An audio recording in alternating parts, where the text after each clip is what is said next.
Let's start the meeting, yes. Hello. Hello, greetings. Hello. So, what I've been doing the past couple of weeks has been somewhat limited, but I have been working on some more monsters, been doing some maps, works as well. Um, Also, I've been doing a little bit on the equipment guide, not too much, as I've been focusing on monsters, as I've been needing to prep a new campaign. So some of my focus has been shifted to that. New campaign. Auger. Yeah. Um, Going on with that though, I've also had some new things to the World Anvil. I will likely be taking it this week for the Living World focus to be going towards fleshing out more of the deities, more of the World Anvil stuff. So going through things that are on my to-do list to add to World Anvil, such as the Dolder Isles that, you know, it's done. I just need to put it on there. Um, yeah, stuff of that nature.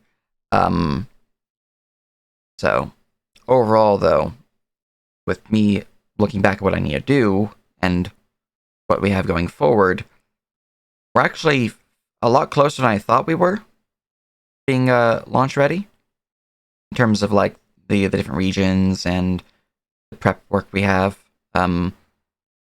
Which I need to go up on the I can't remember the name of the site, the Trello. Trello. I need to go up on that site and update what we have War to do. demo? Say again? The war demo? Trello. No, it's our work progress site. Trello. Like a little Trello board that shows us what we need to do, what we have left to do, things of that nature. But I need to go update it because going through everything I've been doing, I've noticed that there's a lot of things that are at this point I would consider done or close to being done. And yeah, no, if we get a little focus on Eldiria, which is still a region that needs a decent amount of work, um, we could probably be launch ready, like by the end of July if we're, focused. But, you know, things happen and we're all volunteers here. But Yeah. what we do have, we're pretty close. Yeah. Like I said, when you get a better idea of what Eldaria still needs, Mhm. I'm happy to help finish it up or work on it. Yeah. What I do know, Eldiria still needs factions, still needs origins, and it still needs an overarching storyline. Um, I need to go through the channel itself, the region channel, because as you were mentioning, they do have some stuff in there that I have yet to go over properly. Yeah, it's also not in the adventure folder if we're still even using that. Yeah. So, things of that nature. But Eldiria is a big roadblock for our launch. The equipment guide is getting to the point where there's some things that we need to add to it.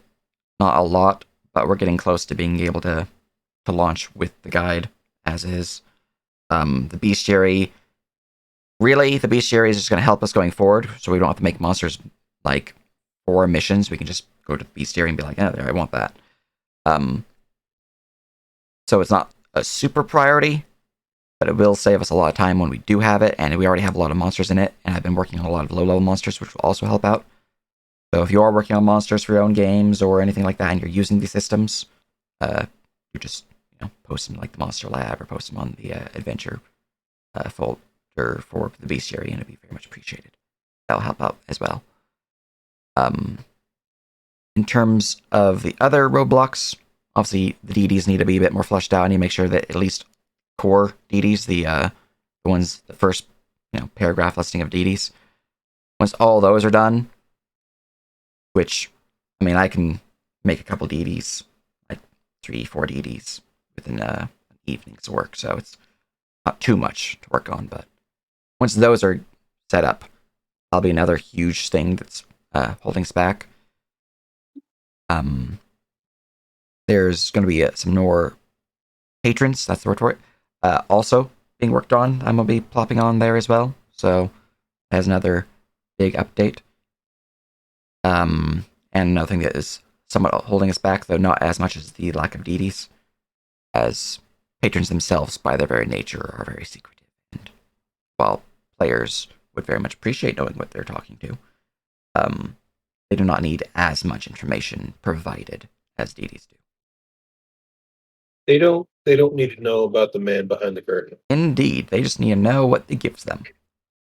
Speaking of launch, there's a pair of topics we might as well start discussing today since they were mentioned a while back and will be pretty important. Yeah. The underlying unifying link between all player characters, which we originally discussed as maybe a guild, and the ability to teleport between areas, which was originally proposed as a teleportation rune or something on those lines. Mm-hmm. Anyone have any thoughts on that? Concerns? Suggestions?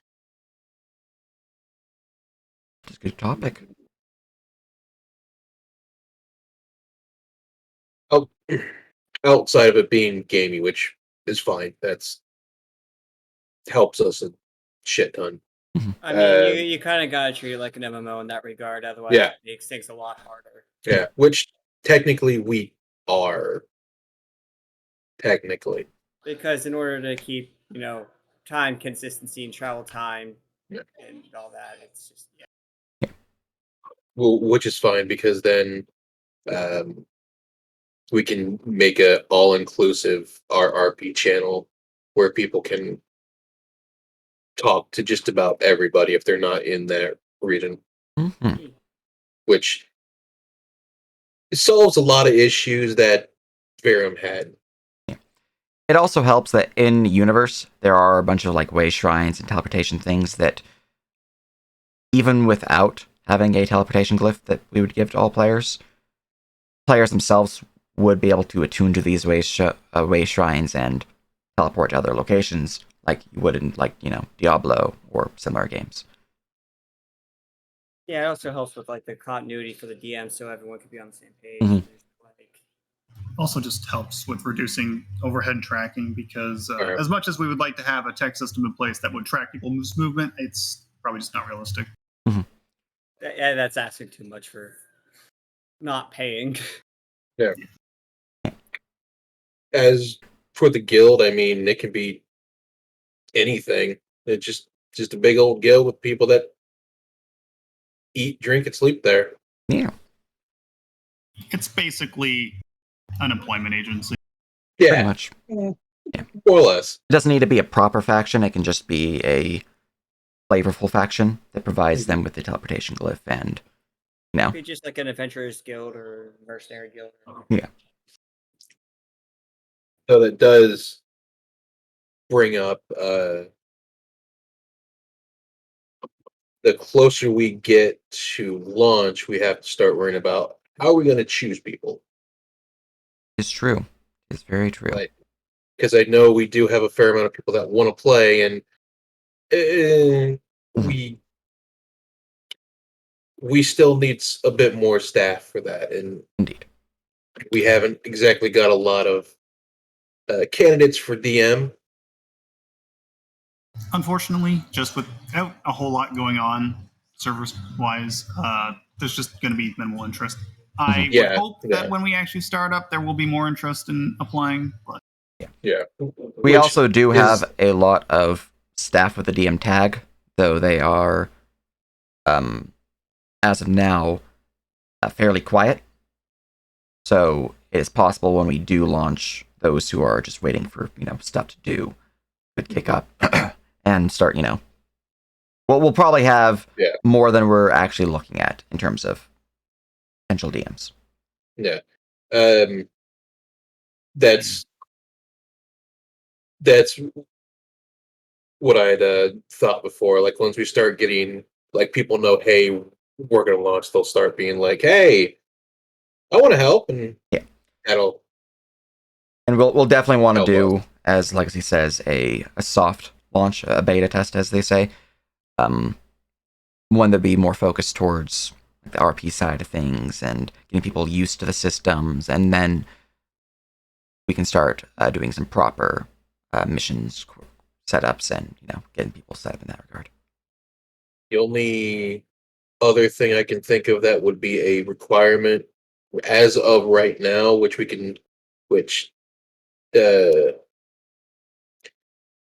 which me, Chrono, and you have to sit down and go over how we want to do character creation stuff. Yes. Which is something we need so we can get that out and let people know, hey, this is how it'll work. This is how you'll build your character. Then we don't have to worry about people asking questions because it'll just be there. Yeah. I think a big thing that we were going to want to do is build a character creation document, one that's like people had for Verum and the like. And also perhaps do a character creation video. Like I can record going through character creation, going through all the steps, and actually using the character sheet. And we want the character sheets. Where do we want them to end up at the end of the day? Like, is it a World Anvil character sheet situation? No. We currently have a Google Sheet character sheet. I have that in our notes 1 SEC. So just a collection of Google Sheets? Yes. And a Google form can be tied, as Rhyme suggests, to these Google Sheets to form the characters. You could also, use to help us out, and I know that one of the bots that we use as our dice bot can be hooked up to a custom Google Sheet. Mm-hmm. I'm not the best at using bots in terms of coding them, but I know it can work. So, if we need someone who can help us get that set up, or someone already here knows how to do it, I wouldn't mind slapping some money your way. Get it, set up. The only other thing would be, since we are checking people's background and stuff, we're going to need somebody to yes, definitely make sure people aren't going, hey, I'm the son of blah blah blah, and you're going to listen to me. Like, no. Yeah, I mean, no. Oh, send them my way. I'll handle anything. I deal with that stuff all day at work. Don't worry about it. Send it my way. Yeah. HR's not there to protect you. They're there to protect the company. Just send them at me.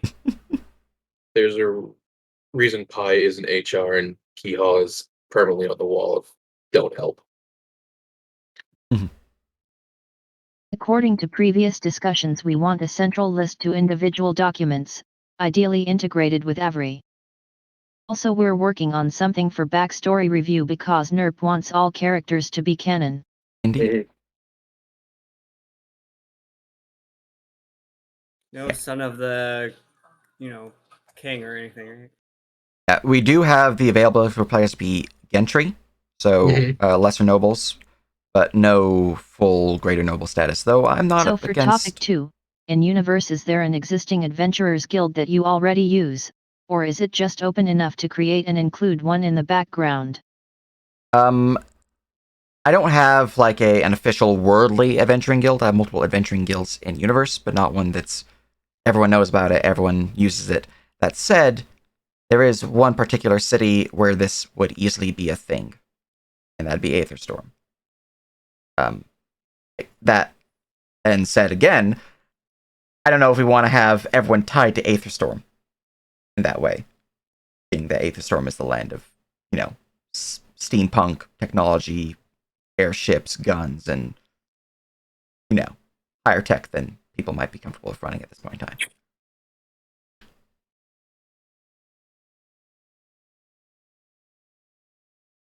But it would be the most appropriate. That all said, we could, use other places, like a adventuring guild. Since we are focusing on Hakuda, we could have the guild be a focus within Eldiria, because Eldiria, per the lore we have, has been very active in different regions as well. And they're also not ostensibly evil. Yeah, they're also pretty much smack dab in the middle of everywhere we have. Mm-hmm. Yeah, and they are a fairly large country, and fairly magically advanced, so it would not be strange that they would have teleportation glyphs within a guild of adventurers. So they would be a fairly decent location. We just have the guild be a background element that varies between where you are, but it's a collection of concepts that can exist in most major areas. Yeah, those concepts being things like missions, teleportation network, some connections, and shops. You could treat it like the rogues network, kind of, where like they just have connections everywhere. Could be of that nature too. overall, the location of the Adventuring Guild, I don't think it matters too much, as the Adventuring Guild itself will be the thing that, like, hey, here's a mission, do you want to take it up? And players can, then choose to sign on. But it's not going to be like the other factions where there's proper, like, faction-specific missions designed for it, where there's faction-specific rewards, things of that nature, where you can actually get into some more political stuff with factions too. The Adventuring Guild ideas, mostly just to, as someone said, it's a bit gamey, but it's there for a purpose. Yeah, that also coincides with our thing of if people want to stick together as a group when they like find a good DM or they find a group of people they like that would go side and side with them going back and forth, and there's no oh hey, but Bob's over here and Rugia and Sally's over here and Dolan, and you're like, oh, well, one of them is dead. Yeah, definitely helps with that plan of ours.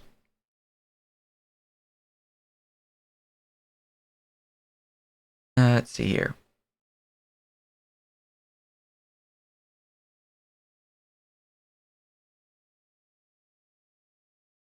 Yeah, it works. Yeah. Simple, short, sweet, to the point.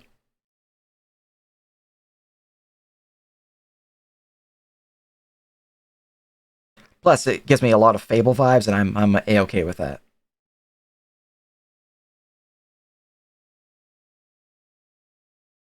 Well, Fable 1. Really have the Adventuring Guild. But I enjoyed collecting gold in 3 only to spend it because you got too much to reach the chest in the bank room. Totally. Not salty. What Yes. do you mean? What do you mean? All the people love me, and I've charged the max rent and saved the entire continent. What? Right. Topic 1 then. So how do you want to have the teleportation in universe? Rock monuments? Ordered markers? Magical slingshot that roughly throws you in the direction of a mission or recalls you back to a central node. I always think it'd be most appropriate to be a teleportation glyph. So like a stone disc of sorts that has runes that can be activated, then teleport one to a way shrine. And since every major city in universe has a way shrine close by, they can pretty much go anywhere. I'm not against the slingshot. I'm not either, but it's also a little too wacky. Now, if we went to the Maelstrom or another one of those chaotic planets, let's have some freaking slingshots. They'll still have to go to Rugia to get to Dolator, I think. Yeah, I mean, and unless they just want to teleport straight to the portal in the faction there. Yeah, I believe there's that works too. Also a portal rift to Dolator from Eldiria as well. In the capital city, or one of the larger cities. I don't remember which one we chose it as, but... About activation mechanics.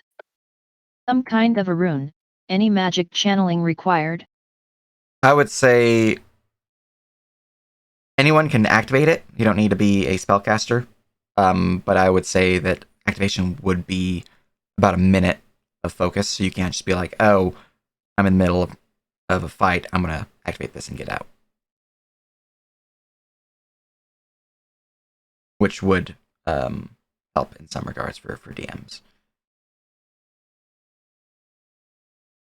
It would also allow us to do the thing where, like in Adventure League, a tree just kind of pops you out and you're in the group like, oh, cool. I would suggest an hour because it might lead to a key of any kind? Yeah. Yeah, that was the next question, which is we'll need to figure out RP locks in universe. Yeah. An hour for what purpose, Zach? Because people can potentially barricade themselves into a room or something like that to get out of a sticky situation through teleportation. So hour's fair enough. Hour gives. enemies long enough to get into where they are. Mm-hmm. Also sticks with the short rest system that I have, because it's short rest essentially to tune to Way Shrine, so it would make sense that would be short rest to activate the stone. Yeah, that works. Yeah. Any kind of a teleportation item or key. Say again? Any kind of a teleportation item or key. Just be a, like a glyph or something that each player would have access to that would be attuned, soulbound, as game terminology would be, to that player. If we want to remove power from the item itself, it could be a setup where all the magic work is done on the back end, and the glyph is mostly for locating. Be like, all right, we're gonna get you back next week. Have fun out there. Individual like keys. Soulbound. Mostly like Star Trek. We could definitely do it that way. Yeah, Chrono could work as a back end type of teleportation system.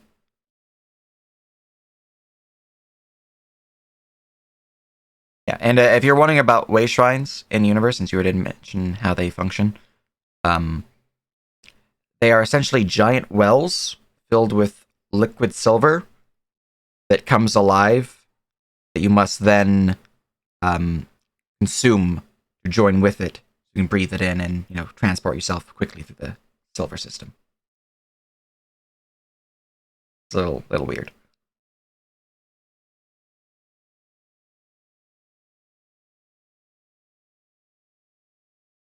Yes. Which is why most commoners will probably not do it. But adventurers, those who have a bit more knowledge, will actually use them. And it's not really viable for soldiers to use them either, like armies, just due to superstition, due to the time it would take to attune everyone, due to many other factors.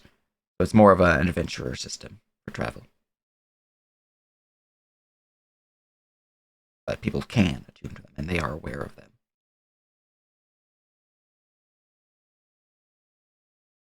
And some people don't care. Some commoners don't care. They're like, yeah, that's silver, I'll drink it.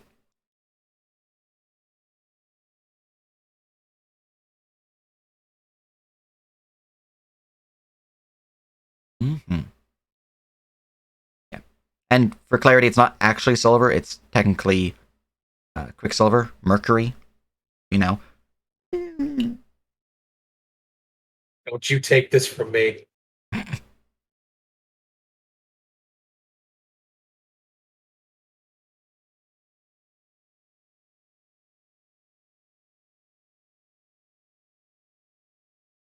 I would say 1 hour is a solid time that we can just lock in. Otherwise, that looks good.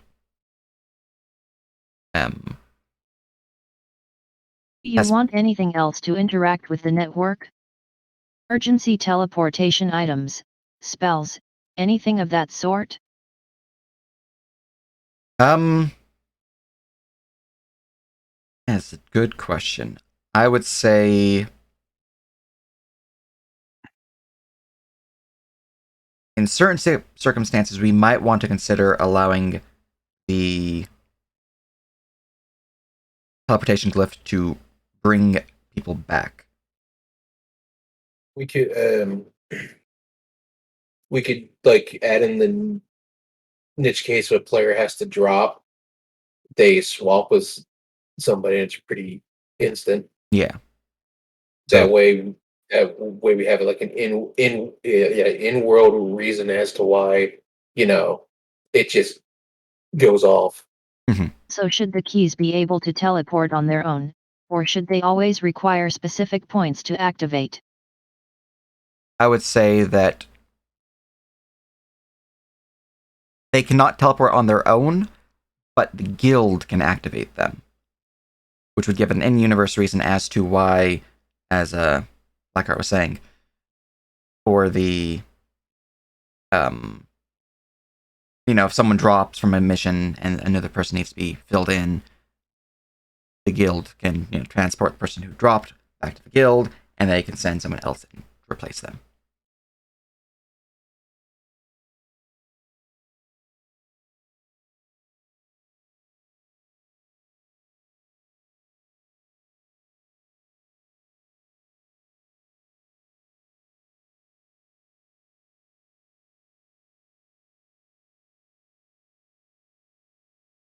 Used the term glyph for both the teleportation mechanic and the keys, so need to specify.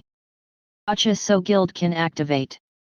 That actually makes a lot of sense because someone would totally try and sabotage the guild by using the key to teleport a monster back or something. I can see that happening. I would say the teleportation glyphs that the players have, which are tied to the keys at the guild, as the terminology we're going to use, are tied, so the glyphs are tied to the individual hero or adventurer, because they might, end up being a villain. And the keys themselves can activate these glyphs outside of the soul-bound hero.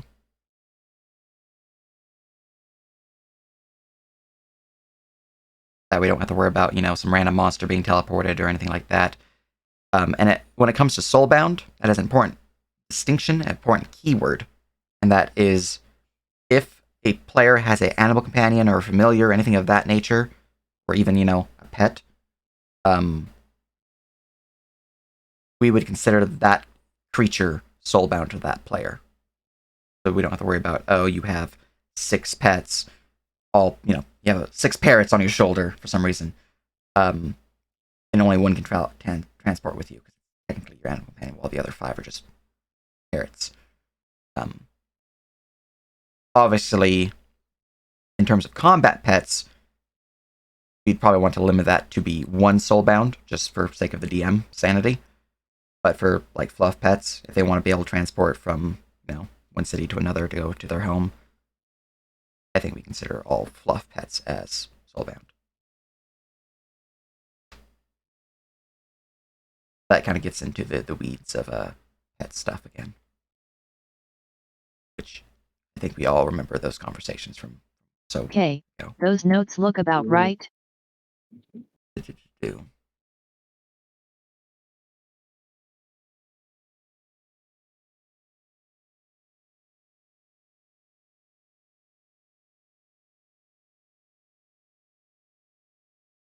Yeah.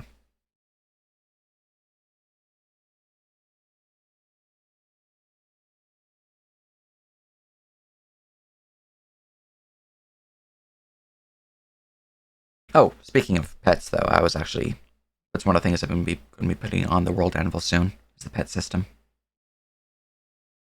Get people a look over at it, and people are free to do some playtests. I'm probably going to be doing some playtests in some upcoming games.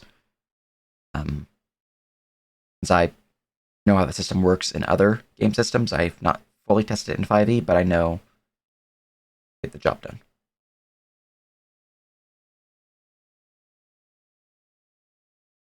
And as another note, for the naval combat system, I'll be updating that soon as well. I do expect an update on that. Probably should update this skirmish system too, but that's not something we need to do right now. I don't think anyone's going to go to war this early on.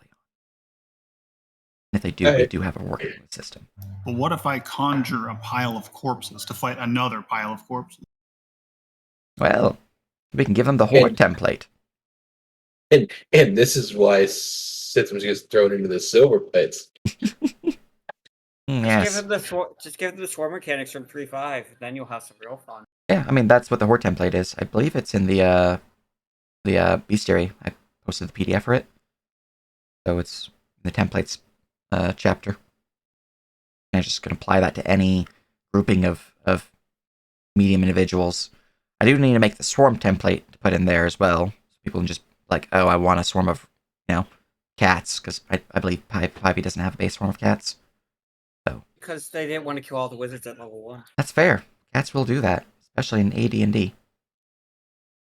As far as various rules / mechanics goes, obviously I know you've been busy doing other stuff, but the werewolf stuff I did submit in the Monster Lab a couple weeks ago. Yeah. That's where you post. I've been trying to find all the things that people are like, you should take a look at this. And I don't know why I posted Monster Lab. I'm yeah. just like, werewolves are monsters. This Wolf makes sense. action It makes table or sense. mob werewolves. Yeah.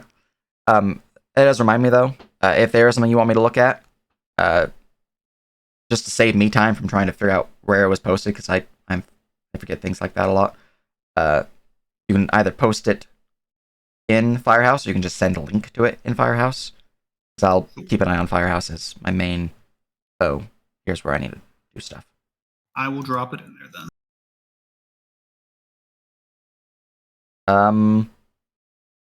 I have not watched a lot of Neon Divide, so I'm not sure in terms of what that might provide, but I mean, they are an RP show, so probably.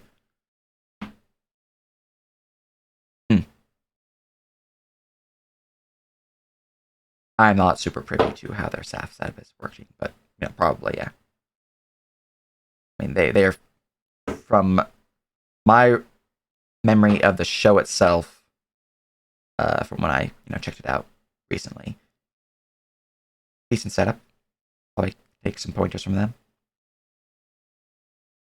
Yeah. Players have the option to voluntarily decline the option to level up. Level up doesn't occur until someone takes a long rest. So in that regard, technically yes. But in another regard, I would say if players want to continue playing at a lower level, I'm not going to say you're forced to level up, but we would need to mark it as such. And that comes into another question, though. If someone does not want to level up, do we want them to not gain experience until they choose to level up? Or do we want them to still gain experience? I'm with the former, but I want other people's opinions on that. If they don't want to level up, that's on them. Yeah. I mean, they'll just stop getting experience at that point. Yeah. Like, essentially, what levels are would be, here's your current experience and here's your maximum experience. Once you hit your maximum experience, you can then level up and change your then maximum experience. That would be a way it would work. But if people would prefer people to still gain experience, well, I say they could gain experience up to the point that they would level up, and then they could just hold on to it until they're ready to level up. But they can't gain an additional experience.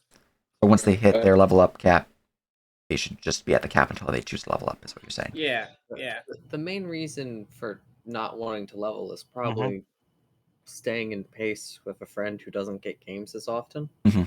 Yeah. But yeah, if you can still gain experience in the way that usually games are gonna happen, like there's gonna be a bunch of low-level games, and then that's where most of the content is. And then you level out of it, and you don't get as many games. You sit in low level and have a bunch of games, and then go, I now declare myself level 20. Goodbye. Yeah. Well, no. That's why you cap Probably it. safer not to have that. That's why you cap it at, like, say they're level 5 and they get enough experience to get 6. They can hold off going to 6, but they can't get any more experience until they choose to level to 6. You know what I'm saying? Yeah. That also will help us avoid tier 3 shenanigans where players didn't get any games. So that actually does help us in a long run issue. I do think having a cap is a good idea. And since I would like to get some feedback from Living World side of things, just to get their opinion as well. But overall, seems everyone who has spoken up thus far in this call has been on board with the, once you hit your XP cap, if you do not want to level up, that's your cap. And then once you level up, your cap is then increased, so you can then gain more points again.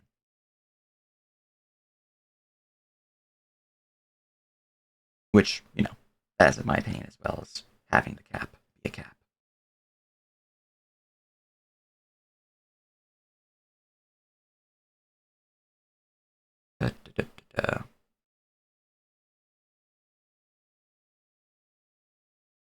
Let's see what you're typing.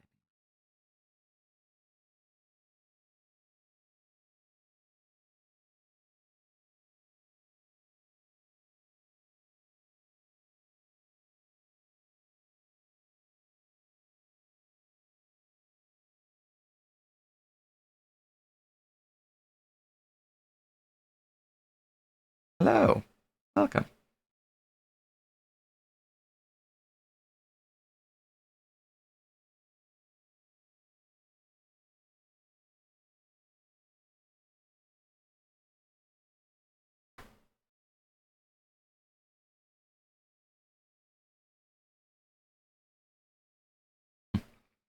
Okay. And regarding character sheet management,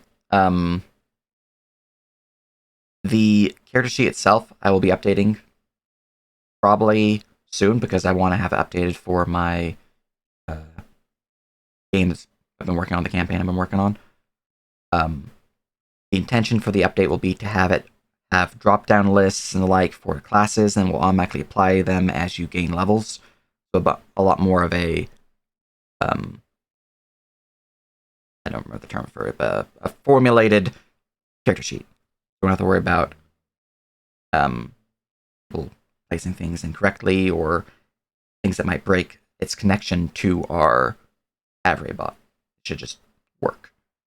It'll also be easier for players because, they can just do a little drop down, like, oh, look, I'm settling in all these features. So, yeah, that's my intention.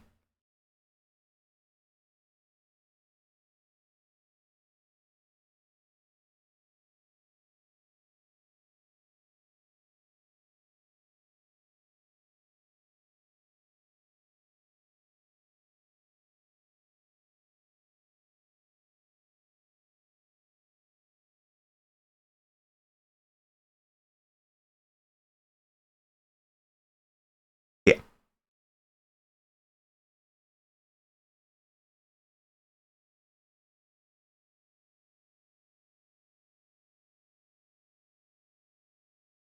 I mean, I imagine mine's blanking again. Going up so I can... Neon Divide. I imagine they have a similar system like a LARP RP rule set. Which, it does have some coinciding principles, but it is definitely different from an RPG compared to a LARP.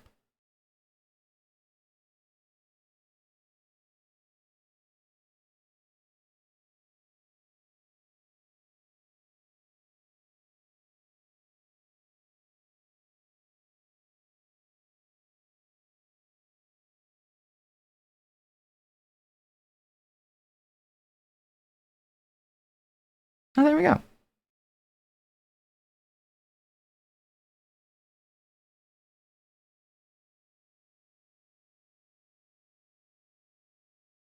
Very nice.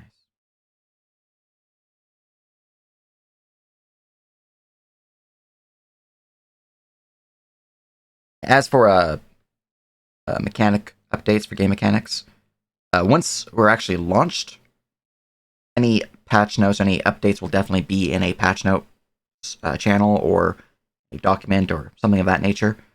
Until then, it's not so much a patch note as just a change log. And the change log might not even...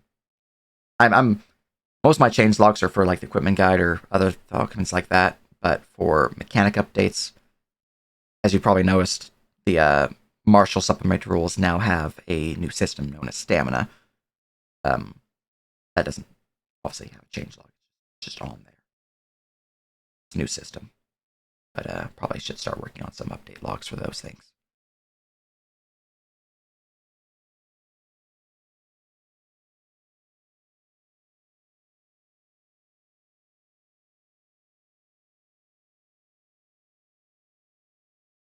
Yeah, I think for player quests, once players start getting into their own groups, doing their own, like, here's my DM, here's my party type of thing, I think player quests can start becoming a lot more viable, because the DM would know the party, would know the players' stories, would know what they're, interested in, and can start working with them to build these things.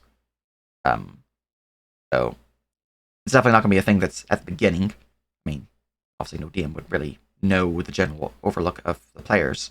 They'll have access to the backstory, but while that will provide them reasonable knowledge of what they could expect for a player supported quest line, generally you're going to want to have at least a few sessions before you do any proper work on those. I can definitely see us doing player quests. In fact, I encourage them.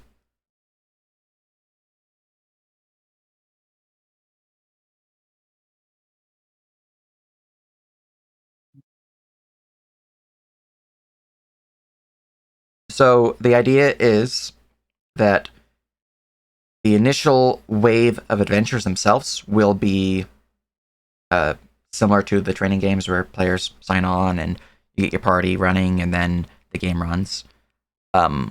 If the group gels well, then the group can stick together and form an adventuring band. And if the entire group, so like the DM included, gel well, or if the GM's like, I want to run more than one game, they can stick together as like a proper group. That is the idea.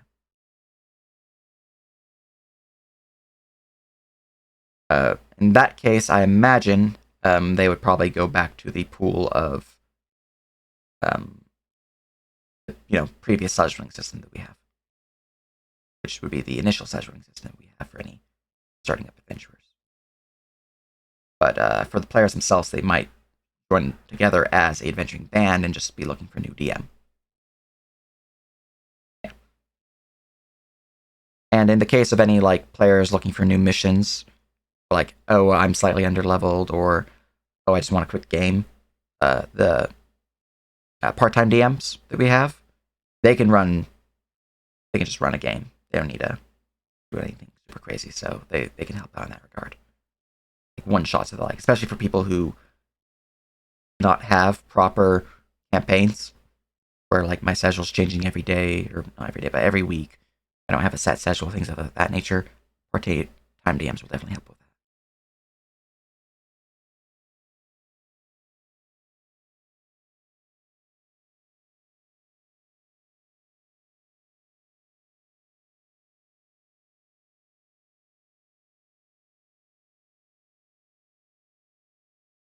Yeah. Yeah, we have a decent amount of notes on this discussion from when we had it way back when.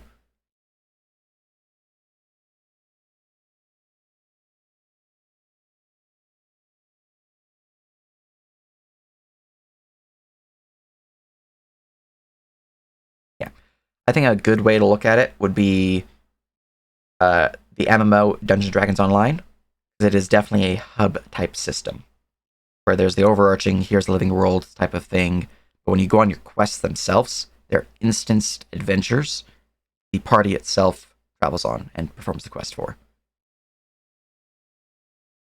And while you can randomly group with other people, because there's a random group system in DDO, you can also just form your group and then go to your mission.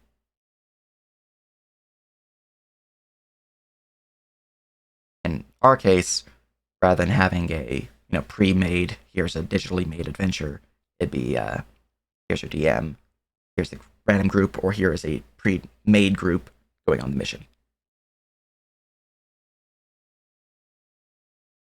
Oh yeah, I really enjoy the game, but it definitely has some pay gating stuff.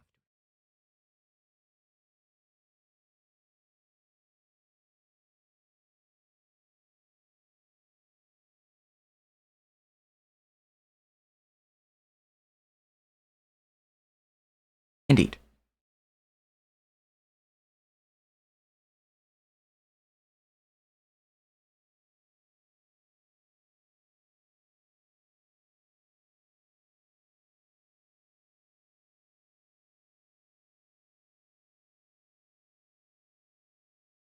Unless we changed how we thought 4 to 6. Mm-hmm. Indeed. 4 to 6. And which is entirely up to the DM, so. Yep.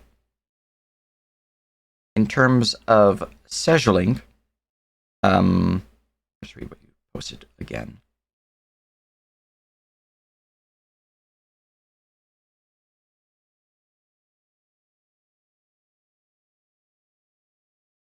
I'm not sure what you mean by group performance.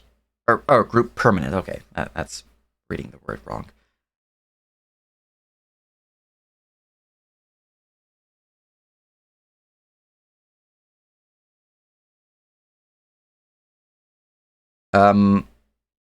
Also, we have our bot scheduling system for scheduling of non-permanent group games, random groups, and the like. Can also be used for Party of Adventurers, the scheduling bot that we have.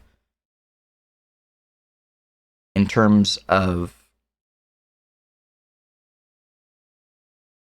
separate system for it, maybe. I don't know if we need one.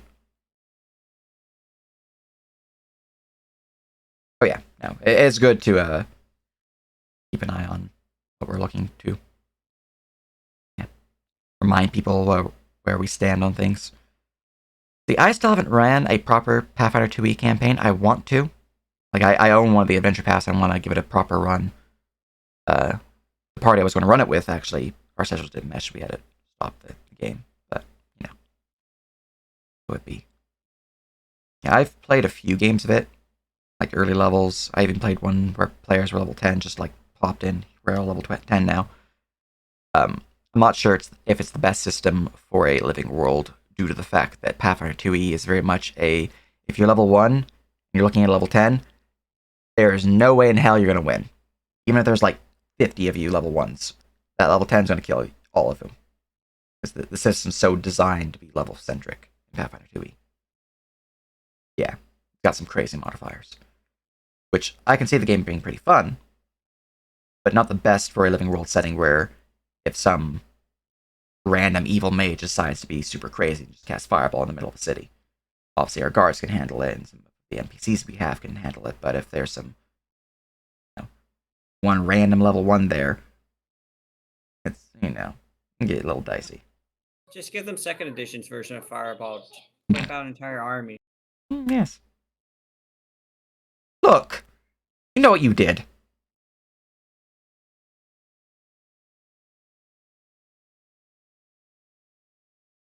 I think second edition Fireball was like cubic meter.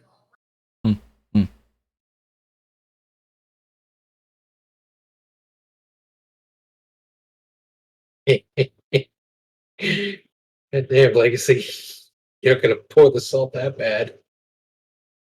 Yeah, and in terms of your scheduling, yeah, pretty much that.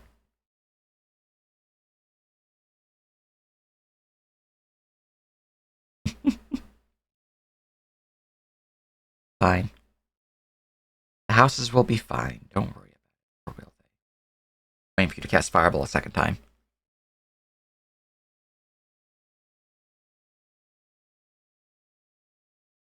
It's true. Doing some good topic coverage.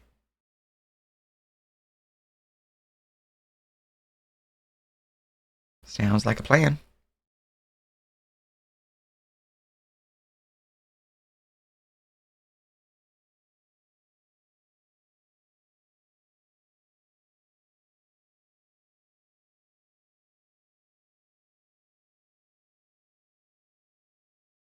Still had some my Wrath and Glory PDFs opened.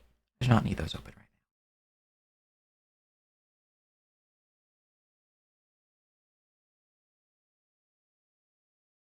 now. Okay.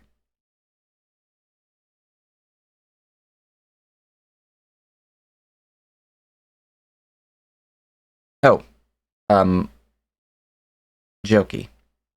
The Sandy rules, all that good stuff.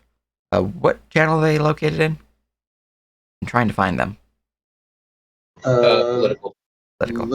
They might be able to. I can look for them. Hold on. Okay. Or I can just shoot it into the firehouse. Excellent. I'm trying to find them so I can go review them and then provide suggestions. And then if things cleared up, I can put them on World Anvil. But I am blind, apparently. I cannot find them.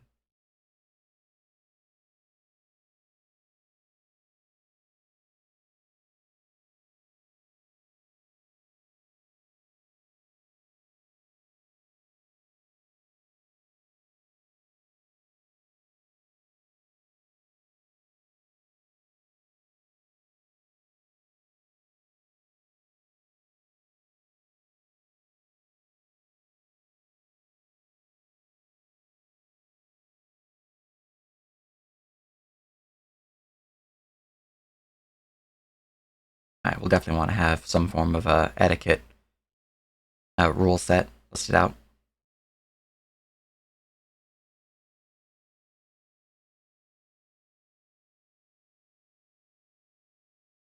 I am familiar with play-by-post games. I have never played in one.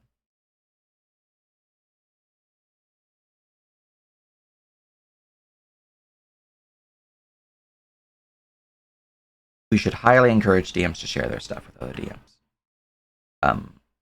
It builds consistency of the world, that they're like using monsters from one region, and another player goes to that region, and suddenly, instead of fighting the hulking owl bears that seem to shoot laser beams from their freaking eyes, now the owl bears that are hulking are shooting, laser razors, like throwing razors from their feathers. I don't know. It consistency helps with that. Maps are also encouraged to be shared. Speaking of maps, though, obviously full-time DMs will be getting a player slot. Cartographers will also be getting a player slot, so we'll need to keep that in mind in terms of player count.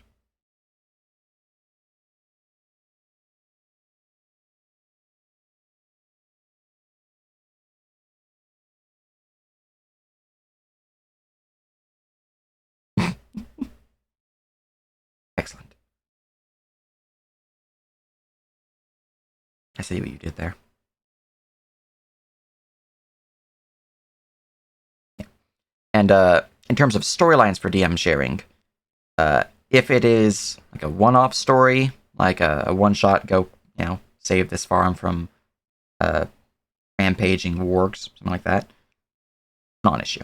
We don't really need to do any sharing with something simple like that. Unless, the wargs win and things get a little crazy. But if the players succeed, it's fine. If it's tied to a storyline or a region or something of that nature, then I think we would want to go beyond encourage and want an enforcement of sharing of these plans. But yeah, it's part of the region head's duty to make sure coordination's applied, make sure everyone's on the same page, keep things set up, and with the team under that region head. All games in those regions have to go by the region head anyway. It's true. To make sure they don't screw up. Mm-hmm. It's true. Especially with some regions that might be a bit more particular. After all, we don't want a vampire lord going on a killing spree in the middle of town all the time. Mm-hmm. Yeah. I mean, Forever. Bruges is definitely one of those where vampire lords probably should not be seen for a very long time. If there are vampire lords popping out, and we're still primarily in tier 1 and tier 2, the campaign has gone horribly wrong, and the world is ending. Yep. Look, if a portal shows up in your region, it's not my fault. Ish. What if the vampire lord is hot? I mean, say. They're all hot. I mean, it's kind of the nature. Thank you, Itch. Thank you. I mean, it could work. Look, your horrifying monsters can exist in this universe, especially with Bruges existing.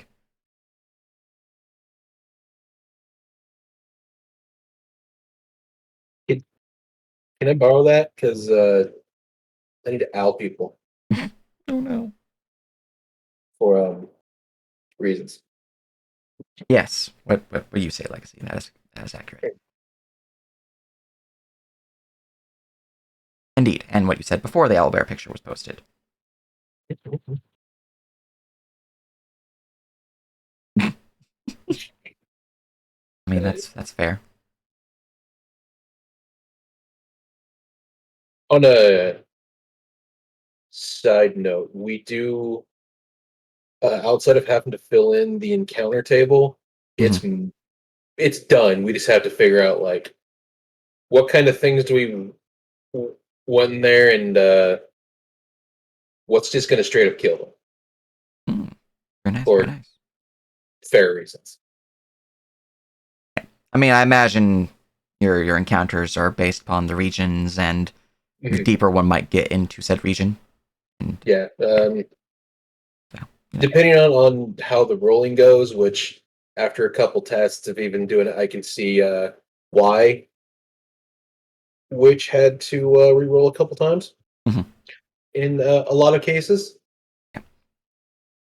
Well, I think an easy system would be for example, the Noctis Woods within Bruges. I have been setting it up as the further in you go, the deadlier creatures you might encounter. If I were to have an encounter table for like living world uses built, I would probably have the edges would have a base table. Here's the proper list of what you can find here, but you would roll perhaps like 4 D100s and take the higher results, so less. Oh God, we're all gonna die. There's only like 2 cases of if they fight it, they'll die. The rest are, they're probably not going to kill you, and you're just going to see animals or whatever is there, either sleeping, dead or alive, and a couple other things. But you would have to like fist the beehive to actually be killed. Definitely. I have some creatures on my counter tables, like dragons, for example, that if a local party does get that encounter, I tend to roll the encounter as an RP scene rather than a combat encounter. Now, if they fist the beehive, I will kill my players. Yes. But it's more of you see a dragon flying overhead, you hear it roaring in the distance, things of that nature, like, oh shit, just gotten a little bit real here. There was a door. How could we not open it? Oh my God, Chrono. Every time. You made your decision. And you somehow succeeded. It only cost literally half of our crew. It's fine. The only one that we have on there is at the current name is just called the Apex. That's about it until we figure out a name we want to actually give it. Which in that case, if they do find it by chance, as long as you run away and don't fight it, you're fine. Yeah. Outside of that, you're gonna die. I would, though, encourage, since we did have issues with people fisting beehives before. Yeah. If they fist a beehive and the penalty is death, penalty is death. None of this, some random hero MacGuffin person saves them. Yeah. When I was testing the sanity system on my Tuesday's game, because they decided they were going to not really fist the beehive, but decided they were going to overextend. One became catatonic and they had to run. All right, then. It was their healer, so that's a good reason to run. Yeah. But overall, it was reasonable. It wasn't terrible, and wasn't too bad. Yeah. Now, if there are beehives, though, obviously give players warning. Like, you sure want to do this? The standard, if you proceed, you could possibly die, or you will die speech. Yeah, in terms of what you're saying there, Rhyme, that will always be a potential issue. I think going over best course of actions on how to handle such situations with our DM team, definitely something we're going to want to look into. Part of training, even, I would say, because it could happen, and being able to handle it tactfully is a skill that is definitely helpful. Chrono came up with some good ones to handle some of that when we were going over the creative meeting and political meeting on how to somewhat handle that. It's still muddy waters. Speaking of TPKs, though, if players do die, we we'll have the Revenant system available, where if they feel like they have passed on to the afterlife, but were not fully fulfilled, like their purpose was not completed, one, they could continue playing as a Revenant, essentially a ghost that has not fulfilled their worldly ties to the world, so they're still part way into the world, which is why that is a template race. Or they can seek a resurrection quest with their friends that they might have, where they can play through an underworld encounter to resurrect their character. Which, while in the underworld, they would have the Revenant template, but when they get resurrected, they'd be, back to normal. Now, those resurrection quests definitely would be tied to, DM and shenanigans of that nature, but resurrection quests could technically be handled by part-time DMs, as they are essentially 1-shots or 2-shots. Maybe 3 shots if things get super spicy. But resurrection quests definitely need to have a guideline of what can happen, because you are essentially going into the underworld and pulling a Odysseus, I think? Is that one of the ones? If I remember right, we're using Critical Role's resurrection rules, right? Yes, we are using Critical Role's resurrection. So if a player comes back from a Revenant quest, are they scarred, maimed, or otherwise hurt in some way forever? Not like a status that's going to like hurt them, but like just as a scar or They'll something. probably have some form of memorable scarring or injury or the like. Nothing that provides downsides or bonuses or anything like that. Well, besides the resurrection downside of you've been resurrected 1 additional time, which increases the base DC by 1. But other than that, I think for flavor purposes, it'd be pretty fancy to have. Oh, I went through this this endeavor, and here's a reminder of what I went through. So.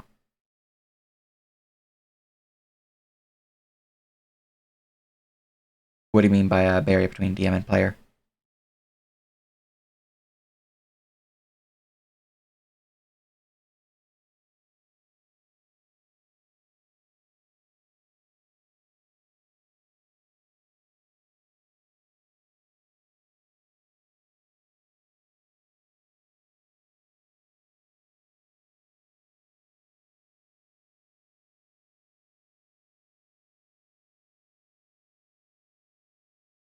Part-time DMs can definitely be a place, I would say, for noob DMs. But the training system we have is still set to get DMs, regardless of part-time or full-time. Or the actual terminology we gave those to avoid the... Anyways. They're still getting the same training, regardless of the part-time or full-time.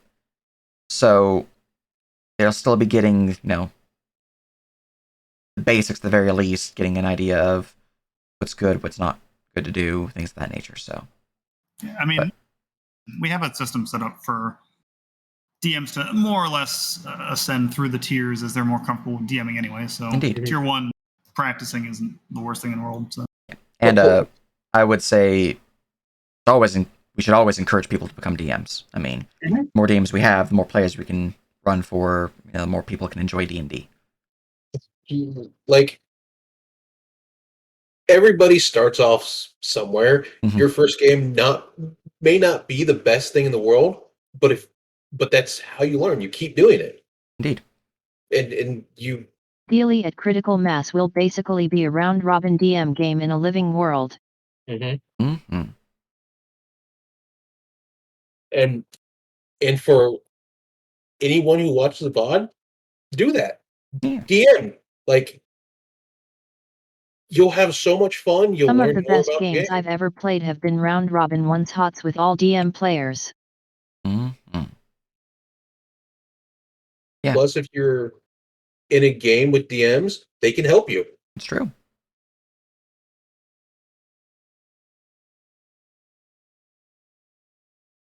Yeah, no, definitely. Yeah. That's a summary of discussion.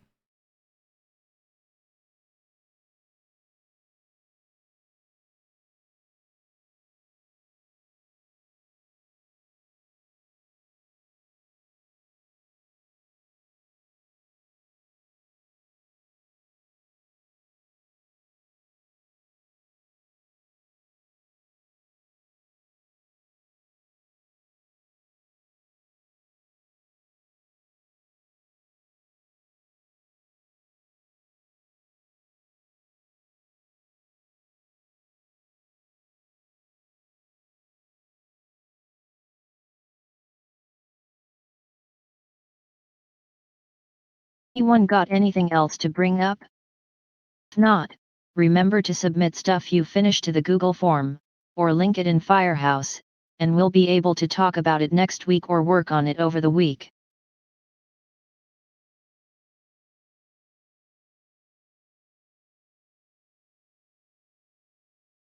Alright, good stuff, yeah. No worries. That is all I have.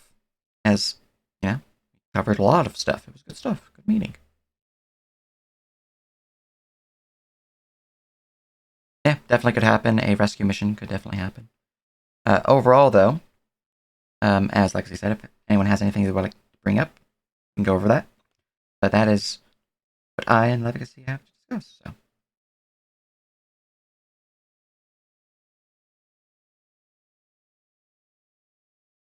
All right. You put the sanity stuff in Firehouse. Yeah, I'm gonna be going over that. It's gonna be good stuff. In that case, since there's nothing else to go over, wish everyone's faces, and I'm gonna close off the recording here.